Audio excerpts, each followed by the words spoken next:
Why can an Argentine distrust the government, banks, and the national currency while still being sincerely proud of their country?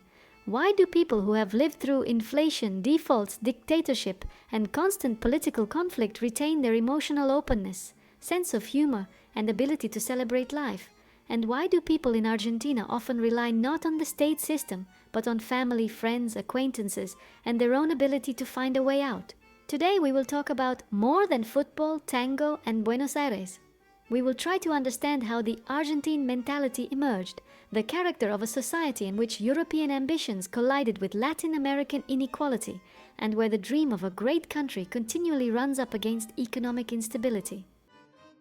We will examine the influence of colonial society, the destruction and displacement of indigenous peoples, European migration, the rivalry between the capital and the provinces, the formation of a wealthy landowning elite, the emergence of the working class, Peronism and the role of the state, military dictatorship and collective trauma, economic crises and inflation, the division of society into classes, poverty and the informal economy, modern migration, the decline in the birth rate, crime and the fear of it, football, family and national pride.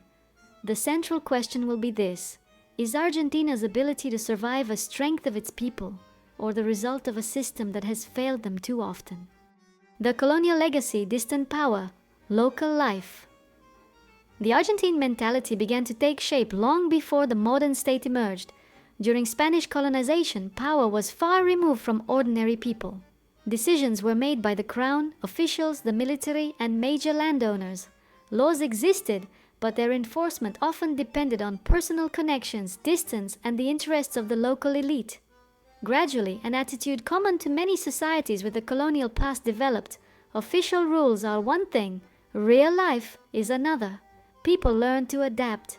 If the state system worked slowly, a problem was solved through someone you knew.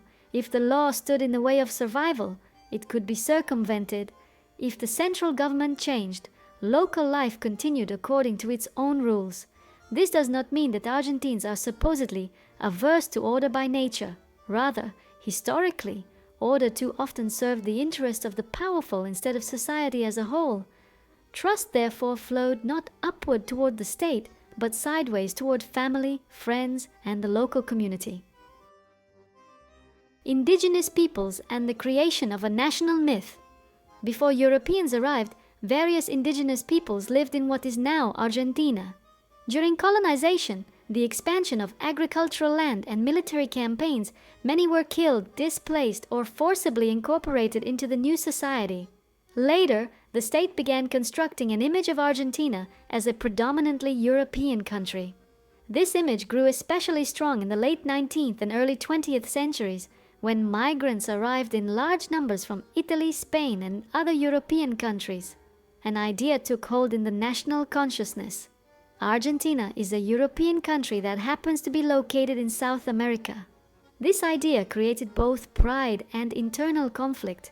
On the one hand, Argentine society saw itself as modern, educated, and culturally close to Europe.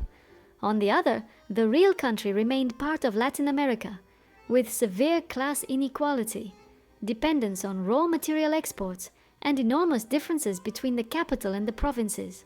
This contradiction still exists today. An Argentine may compare their country with France, Italy, or Spain, while living amid the economic instability common to many countries in the region. The landowning elite and a country for the rich. In the 19th century, Argentina's economy developed rapidly through exports of meat, grain, and other agricultural products. The country possessed vast areas of fertile land, yet most of that land was concentrated in the hands of a small number of wealthy families. This gave rise to a landowning elite. It controlled not only agriculture but also politics, trade, banks, and ties to foreign capital. Argentina grew richer, but its wealth was distributed unevenly. For the upper classes, the country could genuinely seem European. They studied abroad, built luxurious homes, attended theaters, and participated in international trade. For rural workers, indigenous peoples, and poor residents of the provinces, reality was different. This produced one of the defining features of Argentine society. Different social worlds coexist within the same country and rarely understand one another. The elite often sees itself as the bearer of education, order, and economic rationality. Workers and poorer groups often see the elite as a closed circle that uses the state to protect its own wealth. European migration and the emergence of a new society. From the late 19th century onward, Argentina received millions of European migrants, especially from Italy and Spain. They brought linguistic habits, family traditions, political ideas, trade union culture, and a distinctive emotional expressiveness. Many arrived poor and worked in factories, ports, workshops, commerce, and construction. An urban working class began to emerge from this environment. Argentine conversational culture became louder, more emotional, and more expressive. An argument was not always treated as hostility. Someone might gesture energetically, raise their voice, and defend a position, then resume a friendly conversation minutes later. Immigrants also brought a strong belief in upward social mobility. Parents were prepared to work hard so their children could receive an education and enter the middle class. Education thus became not only a means of acquiring knowledge, but also a symbol of dignity. A family could take pride in a son becoming a doctor, lawyer, or engineer, even if the parents themselves had received no schooling. Peronism and the working class as a political force. In the mid-20th century, workers ceased to be merely cheap labor. They became a political class.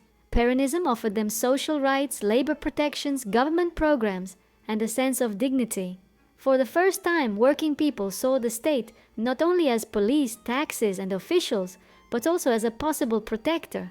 This profoundly changed the Argentine mentality. The state came to be seen as an institution obliged to provide employment, affordable education, healthcare, pensions, and social support. At the same time, political dependence emerged. If the state distributes resources, jobs, and benefits, politicians can turn social assistance into an instrument of loyalty. A system of mutual expectations developed.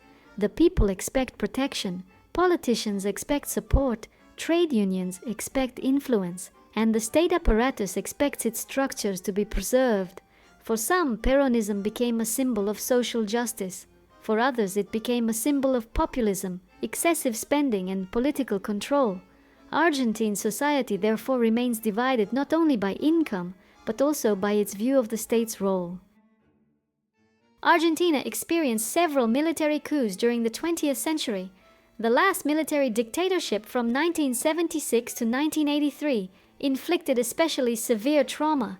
The state, which was supposed to protect people, used abductions, torture, secret prisons, and murder against its own citizens. Thousands disappeared. This trauma left a deep mark. After democracy returned, human rights became a major part of the national debate. At the same time, distrust of security institutions and authority grew stronger.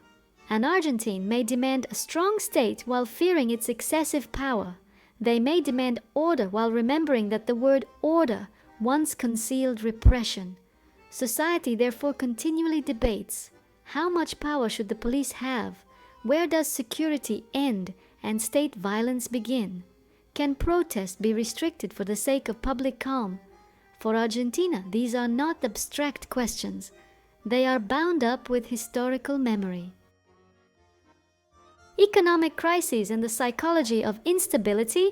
Chronic economic instability is one of the strongest influences on the Argentine mentality.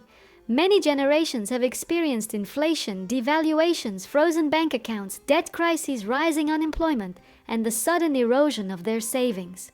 The 2001 crisis was particularly severe. The country defaulted, restrictions were imposed on bank withdrawals, and mass protests erupted. Society learned a lesson. Even money in the bank can suddenly stop belonging to you. A distinctive financial culture emerged. People began keeping savings in foreign currency, especially US dollars. Housing prices are often conceived in dollars. Someone may earn a salary and buy groceries in pesos, yet judge their real financial position by the dollar exchange rate. Distrust of the currency becomes distrust of the future. People try to spend money before it loses value. Long-term planning becomes difficult. Businesses must constantly recalculate prices. Workers seek pay increases not only to improve their lives, but simply to maintain their previous standard of living. This environment encourages ingenuity, but it is also exhausting.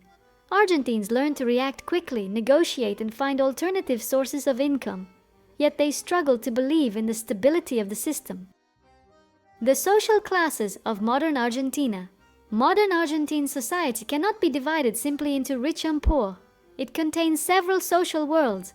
The upper class includes owners of major companies, land, and financial capital, as well as historically influential families.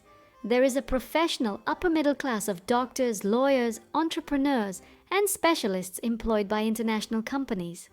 Next comes the traditional urban middle class: teachers, civil servants, retail workers, and small business owners. This class long regarded itself as the backbone of Argentina. It believed in education, home ownership, and the possibility of giving its children a better life. Economic crises, however, are gradually destroying its stability. Someone may hold a university degree but struggle to pay rent. A family may identify culturally as middle class while its income places it close to poverty. In the second half of 2025, 28.2% of the population in the 31 largest urban areas lived below the poverty line. Among children under 14, the figure was considerably higher, at 41.3%. Below this lies a vast informal employment sector. People work without formal contracts, social protection, or guaranteed pensions. They sell goods on the street and perform temporary work, delivery services, repairs, caregiving, and small-scale commerce. For them, the state is simultaneously a source of benefits, a complex bureaucracy, and a force capable of punishing informal activity. Migration from a European past to a Latin American present. Argentine identity was historically built around European migration, but contemporary migration flows look different. Today, a significant share of newcomers come from Paraguay, Bolivia, Venezuela, Peru, and other countries in the region. According to the 2022 census, around 1.93 million foreign-born people lived in Argentina's private households, approximately 4.2% of the population. People born in Paraguay and Bolivia together made up 44.5% of the foreign-born population, while Venezuelans ranked third. Migrants work in construction, agriculture, textiles, retail, caregiving, restaurants, and delivery services. They also include doctors, engineers, teachers, and entrepreneurs. Yet attitudes toward migrants remain contradictory. Argentina likes to describe itself as a nation of immigrants. But European migration is often romanticized, while present-day migrants from neighboring countries may face prejudice. This reveals a class and racial hierarchy. A European may be viewed as a specialist or a welcome guest. A poor migrant from a neighboring country may be seen as a competitor for jobs, housing, healthcare, and social programs. Society is thus proud of its immigrant origins, but does not always accept every form of migration equally. Demographics, family, and the declining birth rate. Argentina was long considered a relatively young country, but today its birth rate is falling, especially in major cities. Young people marry later, have children later, or decide against parenthood altogether. The reasons are not merely cultural. Economic instability makes starting a family a risky decision. It is difficult to plan for a child when you are unsure about your job, rent, or food prices a few months from now. Women receive more education and seek professional independence. The traditional model in which a man fully supports the family is becoming less realistic. At the same time, housework and childcare still fall predominantly on women.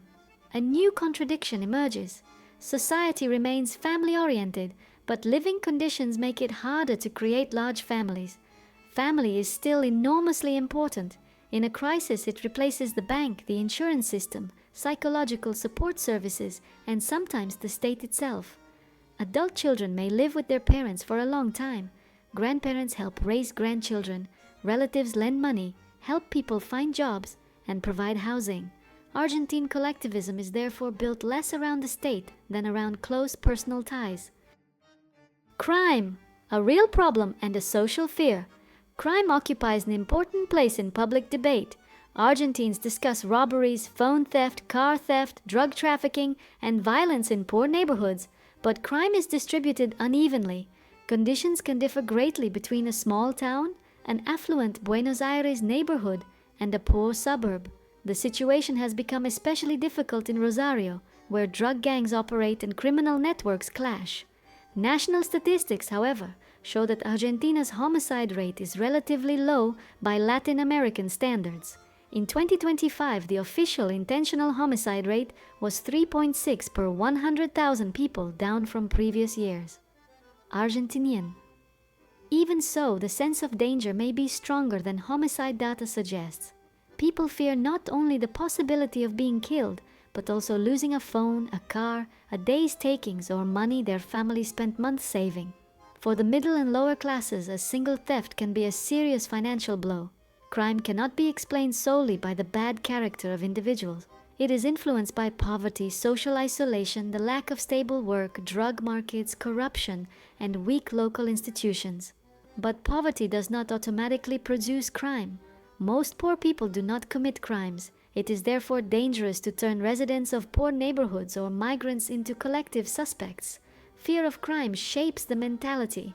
People become more cautious. They avoid certain neighborhoods, conceal their phones, and install bars and cameras. At the same time, society begins demanding harsher punishments. This creates a conflict between demands for security and the memory of past state violence. Political polarization and the imposition of a system.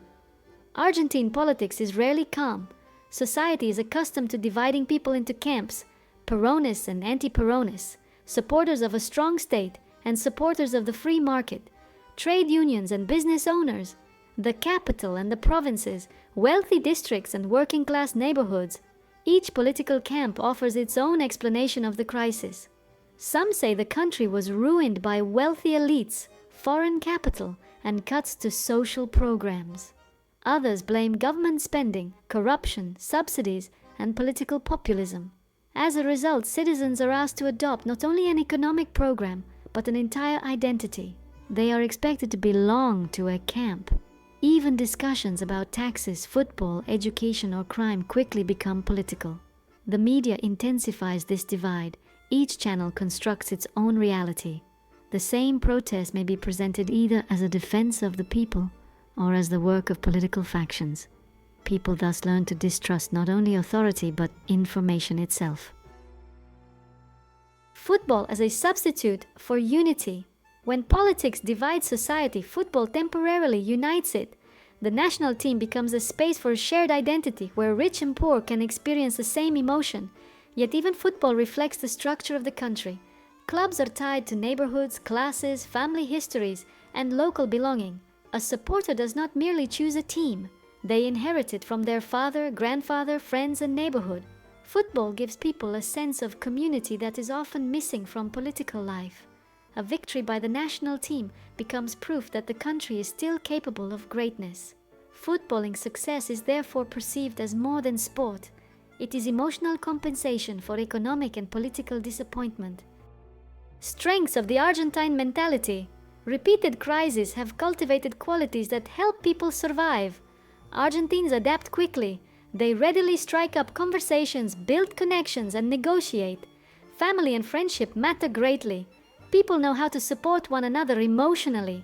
Society values education, culture, literature, theater, and public debate. Political and economic problems have not destroyed the ability to enjoy life. A shared dinner, football, music, and conversation can remain meaningful even in difficult times. Humor becomes a form of psychological defense. People laugh about inflation, politicians, and their own instability because otherwise the constant strain would become unbearable. Negative consequences. But adaptation comes at a price. If people constantly expect another crisis, they find it difficult to trust the future. If laws change frequently, people are tempted to circumvent them before the laws can harm them. If the state is seen as a source of resources, political connections become more important than effective institutions. If the state is seen as an enemy, people try to conceal income and avoid participating in the shared system. A vicious circle emerges. People distrust the state and try to circumvent the rules. The state receives fewer resources and increases its control. Bureaucracy becomes more complex. Distrust grows even further. The ability to get things sorted out helps the individual, but weakens the system for everyone. Conclusion. The Argentine mentality is not simply emotional expressiveness, a love of football and loud conversation. It was shaped by the colonial legacy, mass migration, class inequality, Peronism, military dictatorships, and recurring economic crises. Argentines are accustomed to doubting the state while demanding protection from it. They take pride in European roots while living in a Latin American reality. They value education, yet know that a degree does not always guarantee stability. They fear crime, yet are wary of excessive police power. They keep money in foreign currency, yet continue to believe emotionally in their own country. The greatest strength of Argentine society is its ability to begin again after a crisis. But the central question is another. Should a people take endless pride in their ability to survive? Or would true success mean building a system in which survival is no longer the central challenge?